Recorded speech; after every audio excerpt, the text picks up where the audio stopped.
I'm Dave Streen with Author Summaries, and I've got Andre Norman, author of Ambassador of Hope, with me today. My brother Dave, good to Welcome, be here. welcome. So good to see you. Appreciate you coming on. So Definitely, man. I appreciate the invitation to come on and talk author summaries. That's my thing.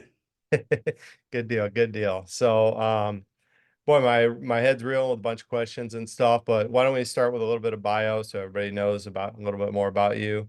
Um, so yeah. Well, my book is titled Ambassador of Hope, Turning Poverty and Prison into a Purpose-Driven Life. And the book was written because I grew up in the inner city of Boston, went through a lot of turmoil, and I ended up in some bad situations, which took me to prison. And when I got to prison, it was like kind of like a fish to water. I was super scared. It was like a fish to water. Like for some reason, it's like all the times I spent on punishment as a kid, all the times my parents told me no or whatever, it just prepared me for prison. For a long story short, I got there, I joined the gang for protection. Then I got into the gang life, and I'd never been in the gang before. So I got in and I was good at it. And I did really good at gang stuff, mainly because I didn't know the consequences for a lot of stuff that I was doing. So I was willing to do stuff, not really understanding the consequences. They're like, oh, he's really brave or he's really bold. No, I was really stupid. But being really stupid moved me up in the ranks in the gangs, and I got shipped around the country, and a lot of problems, a lot of issues. And I finally woke up one day and I realized I was a king of nowhere, that I had achieved nothingness, and everything I had done up until that point in prison was a waste of time. And I was like trying to change my life around. And I remember I got my hands on this book I was reading during my transformation. And I don't want to say the title of the book because I didn't like the book. It was a guy who'd been to prison who wrote a book about being in prison and how he came out and he made his life better. But I had bought in as a gang member. I bought in as a criminal. I bought into this. This is how we live. And I'm reading this book, and this guy is everything but everything as a prisoner you would detest about another prisoner. He was it. The crime he came to jail for, what he did at trial, how he treated his friends, how he ran and hit on them. I mean, it was just all super bad stuff as far as we're concerned. It's like if you're a writer, plagiarist, liar, you know what I'm saying, arrogant, you know what I'm saying, condescending, narcissist, like you don't like that person. There's a lot of character traits that you don't like where you come from. Well, in our life, in the prison life, he had every characteristic of everybody we didn't like. So as I read this book, it was a well-written book though. Yeah. I got to the end of the book. I said, this guy can't represent us. He can't represent me. If this is the only book you read about prisoners, you think this is okay, which prompted me to want to write my book. So I wrote I got that literally that next day, I went and got a yellow notepad and a pen and I started writing. Okay. Were you in And prison writing this I then? was in prison. Okay. I was in prison. I started writing the book. And I wrote most of the book at the maximum security at the max.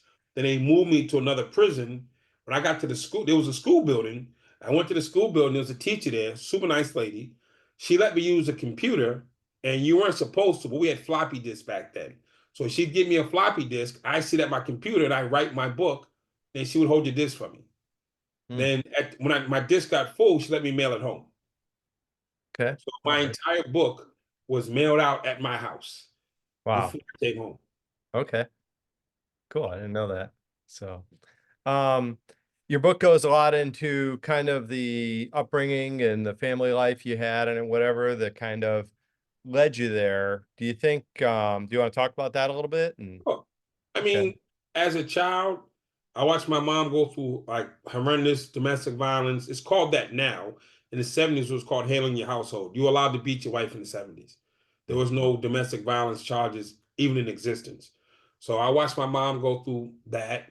Then as a kid, I would go to school, and there was a time in America where white kids and black kids went to separate schools. Then they came to integration of schools. Well, I'm from Boston. When they started integrating schools in Boston, the city protested. A lot of people in the city protested. They would line up and they would throw rocks at our buses and call us names and all the wonderful names that you can think of, you would call black people. And the funny thing is, my bus didn't go to a white school. We just went to a white neighborhood. Mm. I went to a black school, but our bus went through a white neighborhood. They didn't know the difference. So any bus that came by with black kids only got rocks thrown at it and names. So you go through that. Then one day the rock stopped. For that, my mom one day the beating stopped. So she kicked my dad out. The city kind of worked out the school thing and it calmed down. So now I'm mom has single mom with 6 kids and was struggling. She's trying to make ends meet. And it's just tough. We end up at a new school and I find out that I'm illiterate. So they had a thing called the dummy class. They said put the kids who couldn't read at the end of the hall. They put me at the end of the hall in the dummy class with the illiterate kids, and it was just okay. Hmm. Luckily for me, a teacher intervened and pulled me out of the dummy class. And she said, "You're not a dummy. You just learn differently. And I'm going to teach you your learning style." Wow, wow. So from there to published author. So Yeah, I mean, there's a thing that they say in America that they build prison cells based on third grade math and English scores. Well, I definitely qualify. They call it the school to prison pipeline. And I definitely rode that bus. In third grade, I was completely, me, Melvin, and Thaddeus were all in the dummy class together, all went to prison. And when I got to prison, the crazy part was it was all the kids from the dummy class. It was all the kids from the principal's office. It was all the kids who got kicked out of band or quit football or basketball or track. It was all the kids who flunked leadership class. It was all the kids on juvie probation. All the kids who used to skip school. It was like a giant reunion of everybody who quit on life. We all met up at the prison. wow. You think like I know from my own upbringing, like I can remember, my mom saying, "Hey, you're not allowed to hang out with those kids." And they were best friends with my best friend. So there were situations where I was just with them or whatever, and I get in trouble for hanging out with them and roll forward, in the hindsight of time past, two of them went into prison. They're both dead now and everything. And it's like she could visibly see their whole lives unfolding based on the decisions they were making as kids, young adults and whatever. Do you think that's, My I mean, my mom would have had the same attitude and the same disposition, but she's working 2 or 3 jobs. She's trying to take care of 6 kids. We always got a cousin or uncle coming by sleeping on the couch. So it's never just she's sitting at home can be mom. yeah, She's yeah, like mom, she's dad, she's this, she's a breadwinner, she's disciplinary, she's everything. I remember one time I got in trouble and she caught herself giving me a beating. She took me to the kitchen, she got an extension cord and she took me by my hand. I'm probably like in the ninth grade or something. So I'm 14. I'm her size, if not bigger. And she grabbed me by my hand, and like you do a little kid, you beat him and like he's spinning a circle. So she's beating me, and I'm spinning in a circle, but it's not hurting. okay, I had to kind of fake cry because I was feeling bad that she was trying her best to discipline me, not hurt me, and it wasn't there. I mean, she tried, but again, she has 6 kids. We're almost 6 kids in 7 years. So it yeah, wasn't like we were super spread out. It was like a boom. And she didn't have the physical strength to correct me. okay, And so she just could hope for the best and pray for me. That's all she could do because when she tried to correct me, it didn't. You can't. Mom can't beat you. Not as a young adult. It's not. Come on, you can't hurt me, mom. I'm grown. I'm a mini grown man now. So that hurt her more than it hurt me. That she was trying, and the only thing she knew how to try was give him a spanking. Spanking's not working. Talking to him is not working. Curfew's not working. Punishment's not working. So there weren't a lot of programs. There was no internet. There was no resources. And my uncles live far away. And she's like on her own with 6 kids. And yeah. she's just trying her best to keep food in the house. Now I gotta hope this kid goes to school. And it was almost impossible for her to do by herself. Now here we are 30, 40 years later. Is there a young Andre Norman out there somewhere that's in the same situation, or have times got better? Like what? There will always be a young Andre Norman. There will always be a young kid, girl or boy, white or black or Spanish, who's just off track, who's not misunderstood in the sense of how do you communicate to me? So I'm a non-emotional person. So you're not going to compel me with emotion. You got to compel me with logic. If it's not logical, I'm not buying in because I come from there's food, there's no food. There's heat, there's no heat. I don't do emotions. I'm like, either there's food down there or it's not. So I'm really logical. And so there are tons of kids with their own version of trauma who are struggling and trying to get through and try to make it. Everybody wants to make it. We just don't know how to get our own ways. And our parents might be overwhelmed or underskilled at helping us break through these barriers that we have. So you can be the greatest parent. You can live in a nice neighborhood with 2 cars and a husband is upstairs. But if your husband is busy working and he's not helping you with the kids, and you're overwhelmed and you don't have the bandwidth, and there's a lot going on, and then you throw in this thing changed it to a whole nother level. This didn't exist when I was a kid. So now you can have friends in China and Russia and Argentina. You can have friends all over the world. When I was a kid, we used to go out. 7 o'clock was kind of our time.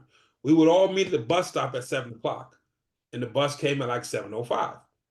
It was like the night bus came at 7:05. We knew this, so we meet at the bus stop by 7. We get on the 7:05 bus. Boom, it's gone. The next bus was like at 7:25 or something. If you miss that 7:05 bus, that means they're going to get to the train station 20 minutes ahead of you, which means they're going to get on a train before you get the next bus is going to get the next train. So if you Okay. miss that 7:05 bus, you're done. Hmm. You run around, you get to this corner, the bus is 7:06, and then you see the bus gone, you turn around and go back up the hill, go home. Now you can jump and you can order Uber, order a Lyft, order a Waymo if you're in Phoenix or San Fran. There's all kinds of options. You can get a line bike. There was none of it. You can text your friends, where are you at? I'll meet you there. I remember countless times I missed that 7:05. I went back in the house. Yeah. Okay. Now, if you miss the 7:05, you take your next one, you can just text and just group up later. Matter of fact, my son has it on Snapchat. They have this locator where they all know each other are instantly. Yeah. So it's a different world. Oh yeah. Yeah. With that brings other problems, though, I think. I mean, you can have friends all over the world, but you can be more lonely than, Yeah. ever. My I mom think. used to So, say, you belong to the family until you turn 6. Because from 0 to 6, you're only in the house. hmm, At 6, you start going to school, you start interacting with other kids, and all bets are off because you never know what those kids know or don't know are going to share with you. So for my mom, that was the truth. We were all in until 6. Then the kindergarten was down the street, so she kind of had us to like 8 or 9. yeah. Nowadays, my son had an iPad at birth. He didn't know how to use it, but he was banging on the thing. And then now he's playing game. My son literally is playing, Yeah. sitting in his dorm room, playing FIFA soccer against somebody in Argentina, somebody in Russia, somebody in China and Bangladesh, and yeah, all over the world. He might be playing with another 19-year-old, a 14-year-old, or a 50-year-old. Anybody can just log on and interact with your kid now. Yeah. Yeah. Impossible when I was a kid. No feasible way. Yeah. My nephew lives in Chicago, and he was learning Mandarin, and he's part of the lessons is they actually get on their iPads and they FaceTime. The kid in China is learning English and he's learning Mandarin, and they're just chatting with each other the best they can. And I was like, blew my mind. I never even thought of anything like that. 0.2 seconds. You can touch any place on the planet. Yeah, yeah, And so that's hard for a parent who's overworked, overwhelmed. You can't manage their phones and they hide stuff in their phones. And it's so for parents right now who don't understand Snapchat, don't understand Instagram, don't understand TikTok, they understand Facebook, just learning it. And their kids are off that 100 miles ago. And there's yeah, new apps popping up every single day. So you're trying to keep up in a world that you don't even understand. And it's almost next to impossible. Now, if your kid is a good kid and they have their head on straight and they're going down the right path, then it's okay. But if your kid was one of the kids like me, who was curious and off track and not 100% there and impressionable, now he's open or she's open to a lot of stuff. And then when they go off the rails, what do you do? Who do you call? Who wants to take the call that your kid is smoking cigarettes now? Who wants to take the call that your kid is smoking weed now? Who do you call for that? And so now you're like stuck. It's embarrassing. My kid's using drugs, he's cutting school, or he's having sex, or she's doing this. So the shame overwhelms you. And it's like, I can't tell anybody. I got to keep it to myself. And I can't, that's why in this book, the purpose of the book is for people to know that there's help. We've been through this. I watched my mom go through this, and I want to help other moms help their kids. And that's what turning, you know what I'm saying, prison and poverty into, if I can come from that low, your kid may or may not be at that level. We might be a little bit higher or lower, but we can help. Awesome. Awesome. Yeah. Well, when was it the first Genius Network that I saw you speak at? Was that 3 years ago, the annual event? I spoke in 2018 at the annual event, I believe. Okay. Okay. 18 to 2019. Yeah. Okay. Yeah. Um, let's go back a little bit. In the book, you tell the story about getting a cheeseburger. And I wanted to, if you could share a little bit about that, not too much, don't give it away or whatever, but I also want to know like how that carries into the confidence. Like if everybody in the room could be panicking over something and you just take it all in and evaluate, like you don't panic like other people panic. And I'm not Most, saying panic like the place on fire. I think you know what I'm saying. Like you yeah, you know how to evaluate and you know, and you say like, hey, if I you told me that one time, like, hey, if I reacted like that in prison, wouldn't be a good outcome. So, right. So growing up in my house, my mother was really verbal. We didn't grow up with a lot of toys and there was no internet. So everybody talked to each other. It was all communication. There was many times we didn't have electricity, someone was watching TV. So you talked to each other. We grew up playing Monopoly, board games, chess, Clue, all these little stupid games. Shoots and ladders, all communicate. We all talked. Everybody was talking, talking, talking, talking. So I became a natural talker. Then I spent a lot of time by myself because I wasn't a nerd, kind of sort of. I wasn't like the athlete. I wasn't academic. So I was oftentimes by myself. Just I watched and I learned by watching. Couldn't read. So I had to watch and learn. So I would watch you do something 3 or 4 times, then I would try it. And I watched her do something 3 or 4 times, then I would try it. And that's how, so I had to be reflective and pay attention to learn because I couldn't pick up a book and just read it. So I watched people. So that's what me growing up. Now I went to prison, it was the same thing. Every word you said mattered, every reflection, every twitch, every tone matters. When somebody uses a certain tone with you, it matters. You know what I'm saying? It might be life or death.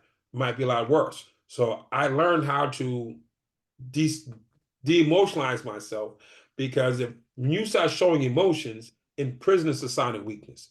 And it's always, I'm talking about 7 days a week, 365 days a year for my entire 14 years, there's chaos happening every day in prison. So it becomes normal. It just you get normalized to somebody getting beat in the head, somebody hanging themselves, somebody setting themselves on fire, a guy tried to jump over the wall and got shot, this guy got raped, this guy got thrown in. Every single day, all day is chaos. So when you live in chaos, you learn to live in chaos. You learn to normalize chaos. So I'm used to being around 22, 3,000 chaotic, dysfunctional, violent people mm, every day, all day, out hunting each other. So you take me out of that environment, and you put me at Genius Network, where there's 40 entrepreneurs who are just nice people who here to get along and learn something. This is come on, this is zero chaos again. So for this, I'm used to dealing at a level 5,000 chaos. I walk into a building when it's -20 chaos.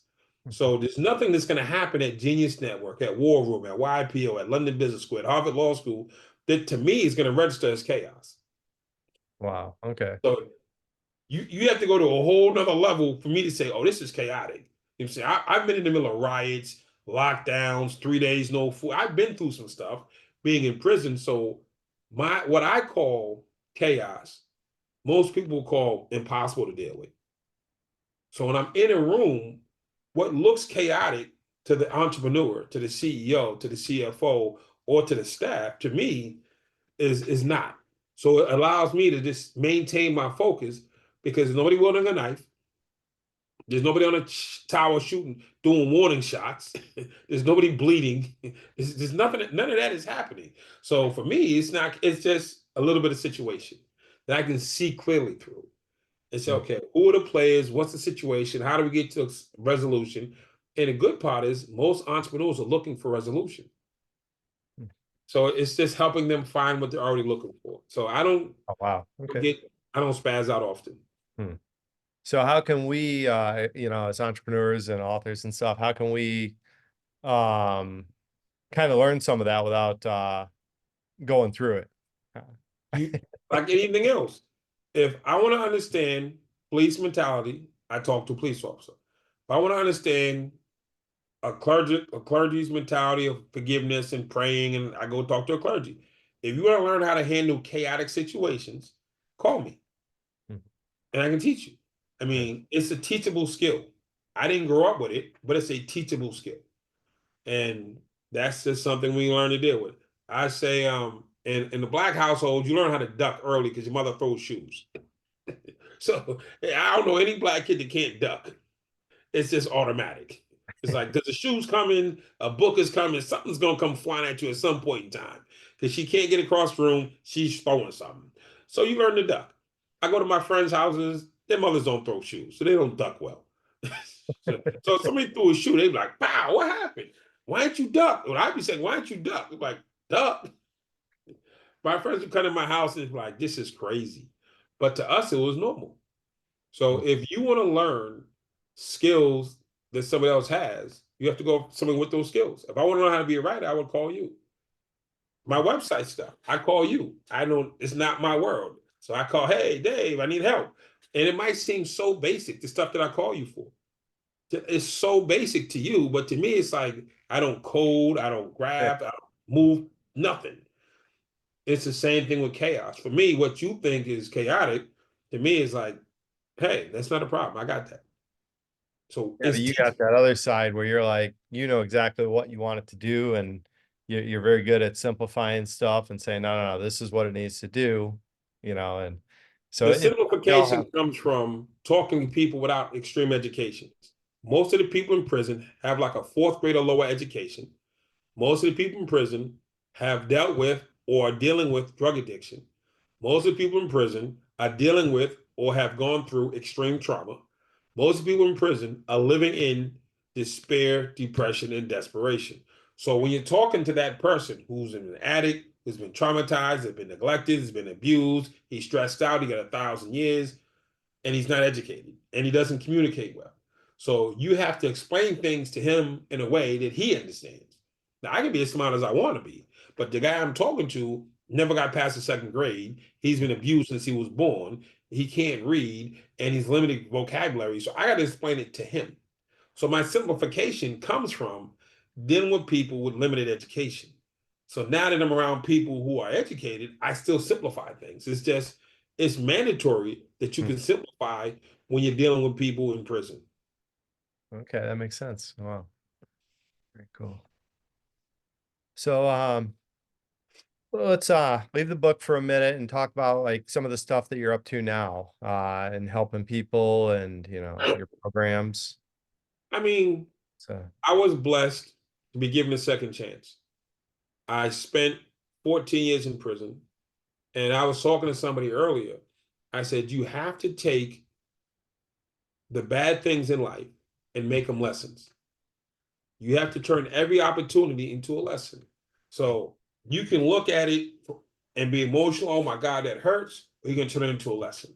So I took prison and I turned it into a lesson. I took poverty and I turned it into lessons. I took lack and not having and turned them into lessons. I took every bad experience and said, what am I learning from this?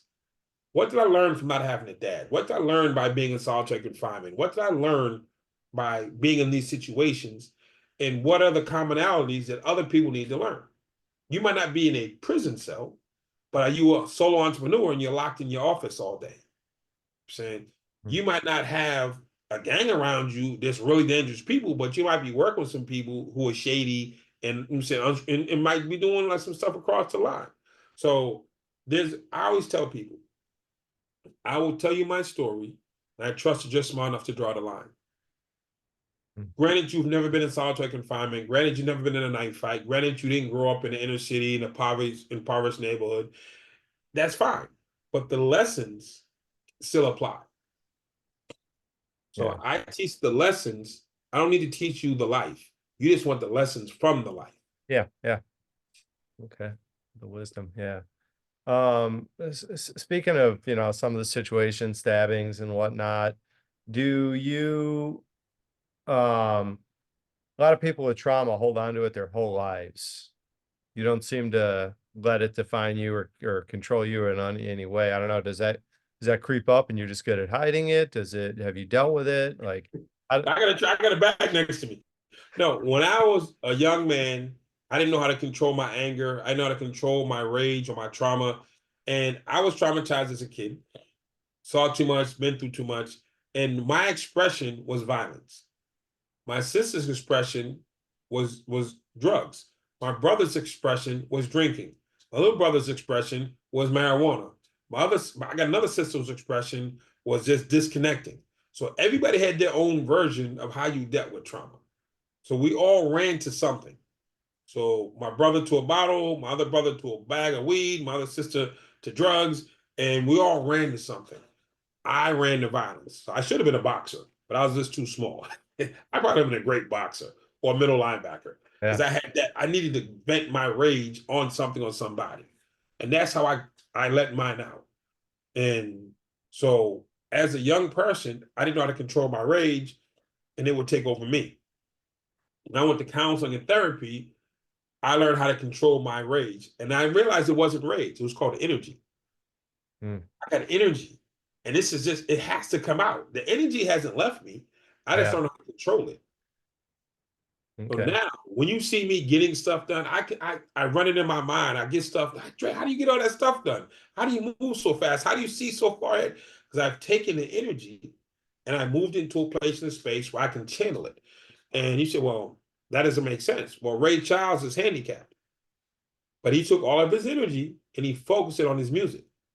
He can't focus on what doesn't work. His eyes don't work. Hmm.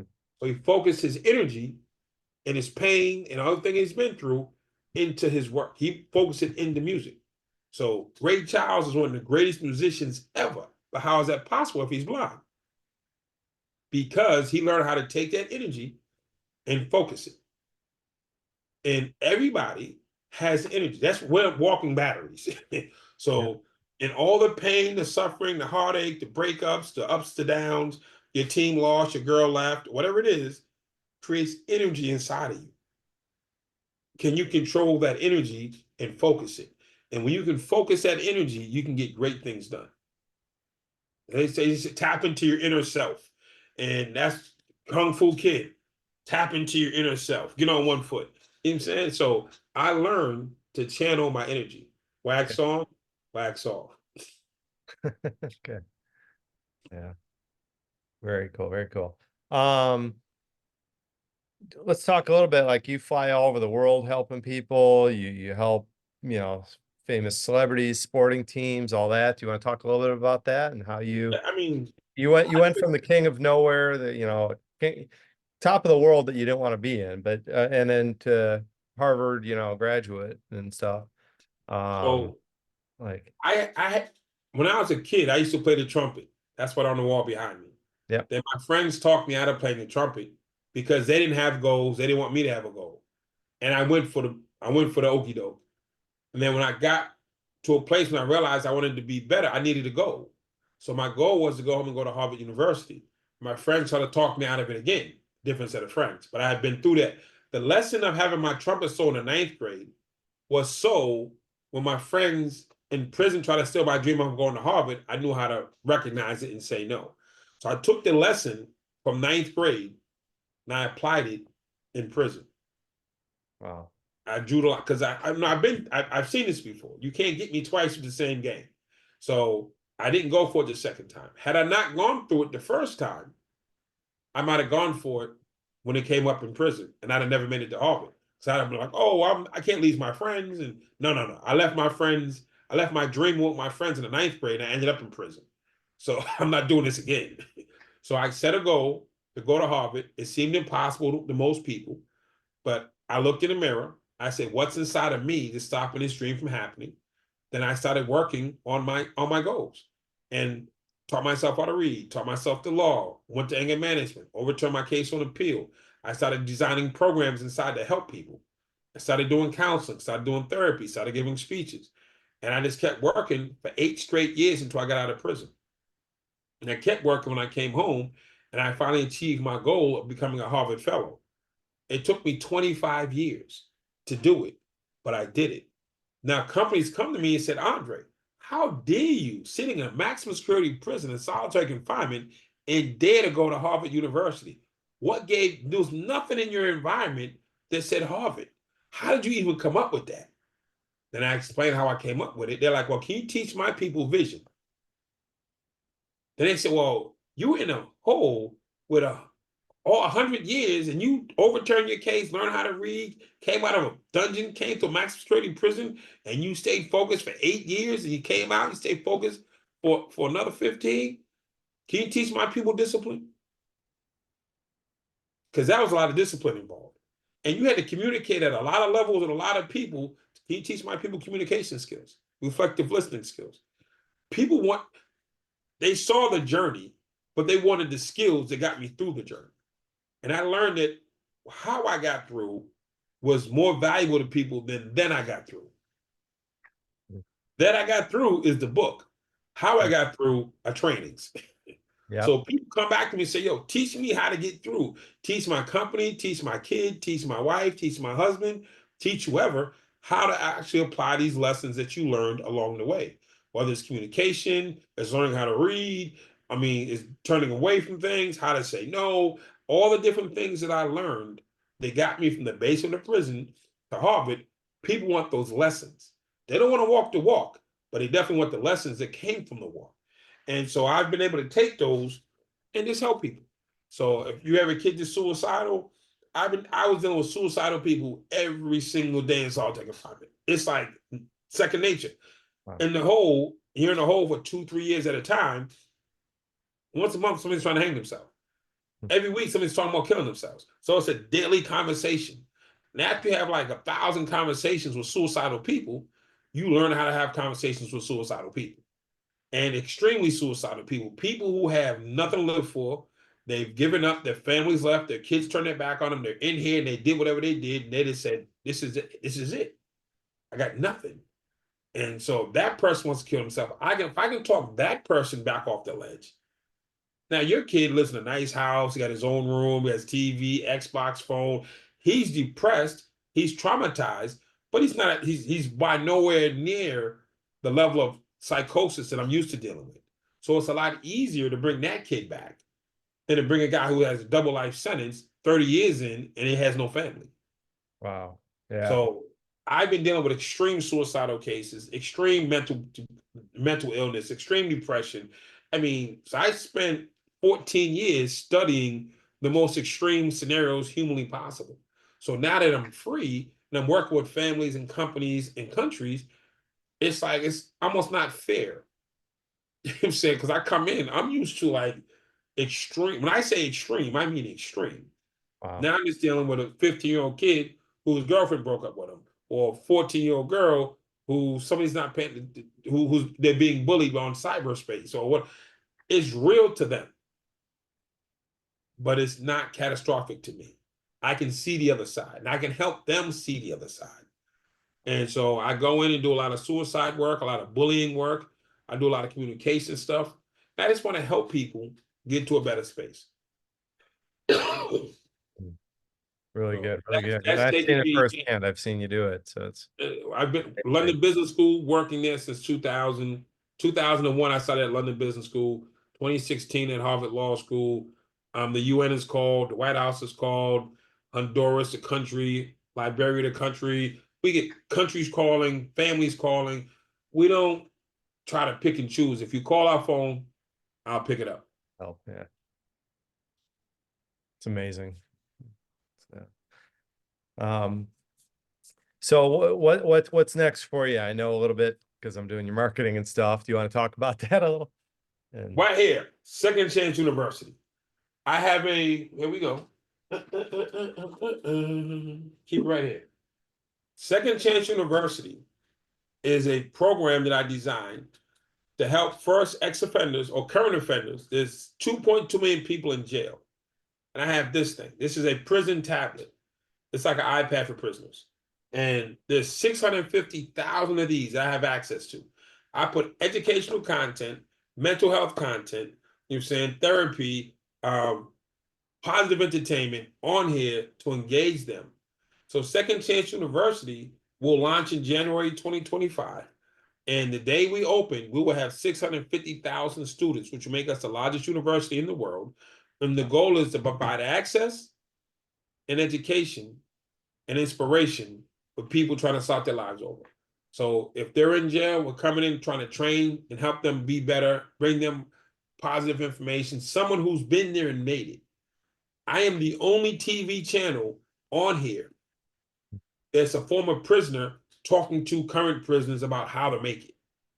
So everybody else is trying to like, oh, there's a positive show. Oh, no, no. I'm on here face to face. Like, listen, I sat in that cell. I know what not getting mail looks like today. I know you didn't get no mail today. I know what that feels like. Let me talk to you about that. I know what it's like Christmas time. Let me talk to you about that.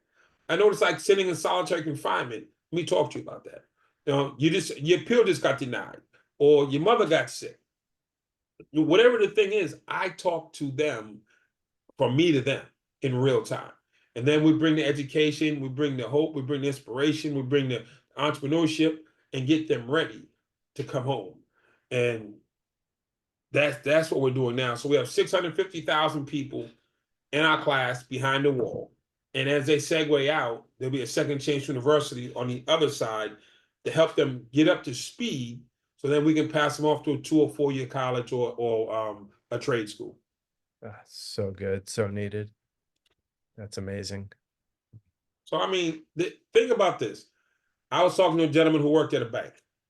I told him I got 650,000 people who don't have bank accounts. He said, there's no such thing. I said, I got them. I was talking to a company that uses entry level workers. I said, I got 650,000 people who need an entry level job. Mm. Can you give me your training on how to do that 1 or 2, 3 things? I can put it on here. They can watch it for the next 10 years. Think Wow. about this. I come out of prison. I come to your company. I say, yo, Dave, man, I've been in prison for 14 years. I turned my life around. I really want to work for you. Can you give me a chance? I have no understanding of what you do. I have no training in what you do. Just give me, I need a chance, Dave. Come on, give me a chance. You want to hire me, but I don't none you now you got to train me up. And there's a lot of other contingencies that you have to consider. Imagine if I spent 4 years studying all of your components, all of your stuff. Then Wow. I show up and say, hey, Dave, I've been studying your company for 4 straight years. I know everything about everything. I can break it down for you right now. And I Wow. really want to do this.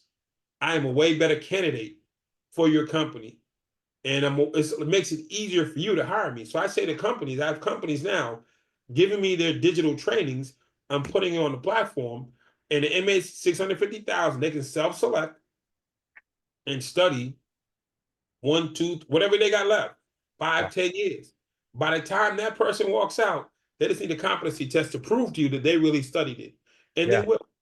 Wow. That's amazing. So it's like it makes workforce development better. It makes hiring people easier. I don't want, listen, I spent time in jail. I will hire a guy who came out of jail, but I can't hire you if you can't do nothing. If you can't produce, then it's not a job, it's charity. Yeah. Yeah. So I don't want jobs to become charity jobs because some businesses can't afford charity jobs, but they need real good workers. So if you're a small company or a big company, you can just say, give me the training. The guy or the girl is going to they're going to study your stuff 3, 4, 5. The average candidate that comes to your job has never studied your stuff. Imagine if everybody walks in with 5 years of study on your stuff. It makes onboarding a lot easier. You don't have to explain the culture, the mission, none of that. The how-tos, they got it. Wow. Nobody's ever done anything like that before. Well, Government. they said I couldn't go to Harvard. They said it was impossible. And I did it. And when people talk to me, I said, I did the impossible. And for the record, I've done it multiple times. Yeah. Yeah. When you sit in a cell in the basement for 2.5 years, you start thinking.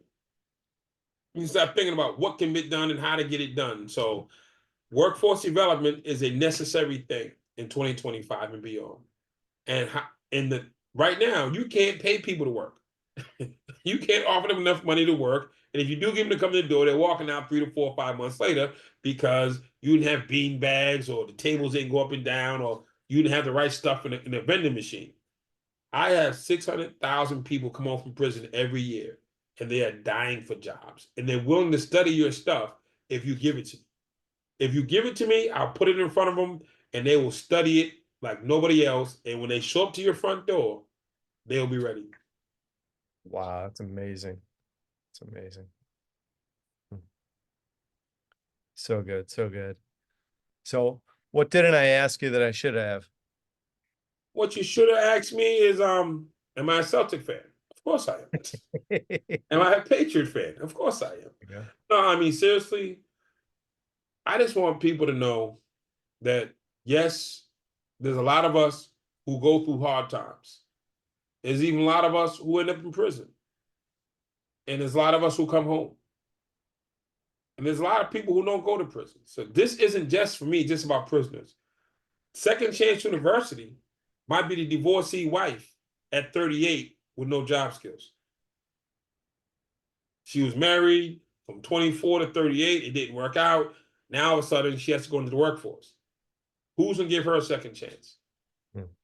I'm saying there's a lot of people coming out of a lot of situations who just they're at this job and it's killing them. It's just eating them alive. They got to start over. They need a second chance. We will help you learn how to transition, whether it's from prison, a divorce, a bad relationship, substance abuse, depression, whatever your thing is, we will help you. It's not just for prisoners. And if you're a loved one of any one of the above, we will help you learn how to help them. Because my mother didn't know how to help me. My sister loved me above and beyond. She didn't know how to help me. So when I came home from prison and I sat on the couch, should they let me stay for a week, 2 weeks, a month? How long do I sleep on the couch for before we start saying, Drake, go get a job? Well, Mom, I've been in jail for 14 years. I need to rest. What do you say to that? I don't know. Let him rest. I want to go out the door to day one. Mom, I've been in jail for 14 years. I need to get outside. What do you say to that? You say, snap back to what your mother said to you. Those guys are no good for you. Well, she doesn't know the new guys because I'm meeting people online and all kinds of craziness. So it's like, how do you help somebody who's transitioning out of a bad space? I understand that. So the accountability, the being direct, the holding people accountable, all those things matter. The nuances matter, and how they respond matters. So we want to help you, help your kid, help your loved one, help whoever transition. So it's not just, oh, we're only for prisoners or only for people from the inner city. If you're transitioning and you need help, we want to help you. Listen, the tech world laid off about 300,000 people. That hurts. Hmm. How do you restart? Listen, how do I get my confidence again? How do I get my self-worth again? Wow. Was it me or what? Why didn't they keep me, and why me? Why not me? Why does all those questions that break your esteem down? We can rebuild your confidence. We can rebuild you. And then, as you see, we're great communicators. So, teaching you how to be on, we call it stage presence. So, it's in the front of the room, it's at a workshop, it's keynote address, job application, job interview, whatever it is, we can teach you how to actually articulate yourself in a way that you can actually get that job or make the connection that you're trying to make. A lot of people aren't great communicators. You might be a great IT person, you might be a great this or that, but actually going one-on-one and communicating and expressing yourself, being able to read the room and the people in the room, and conveying the message at the right level and the right speed and tempo with the nuance to actually convey your message to get across what you want and win, whatever you're trying to win, is important. But some people, I'm just good at tech. I'm not good at interviewing. I actually teach people how to go into the parole board. Now, these are guys who are non-articulate, non-educated, and hurt somebody. I got to teach them how to go into the parole board and convey sorrow, remorse, plan, strategy, backup plan. Said on top of everything else, and I'm helping people get parole by teaching them how to communicate with the parole board because they didn't know how to communicate. Like, man, I'm not a talker. I'm not a talker. Everybody's not talkers. So I teach people how to communicate. So I started out teaching people how to do parole hearings. Now I teach people all kinds of communication. So whether it's a job interview, if it's hiring or firing, screening, if saying, I used to do a lot of people with dates. Like, man, I like this girl. I don't know what to say to her. So a lot of people are nervous in a lot of spaces. Communication is not easy. It used to be said that motivational speaker was the most scariest job in the world. Yeah. And so I have the most scariest job, so I teach people how to communicate. You don't have to become a motivational speaker, but you definitely got to get through that interview and get through that workspace presentation, the front of the room, the PowerPoint, whatever it is, and we teach that because it's transition is not easy. No, not for anybody. That's and confidence and mindset, all of that stuff, so big in everything you do, no matter what it is. You come see us, and we'll get you right. Awesome, awesome. Cool. Well, thank you so much, Andre. And everybody grab a copy of Ambassador of Hope, or you can listen to Andre read it to you as he has the audiobook. And reach out to him. Check him out, andrenorman.com. That is me, and I appreciate you, Dave. Looking forward to hanging out with you again. Awesome, Andre. Thanks.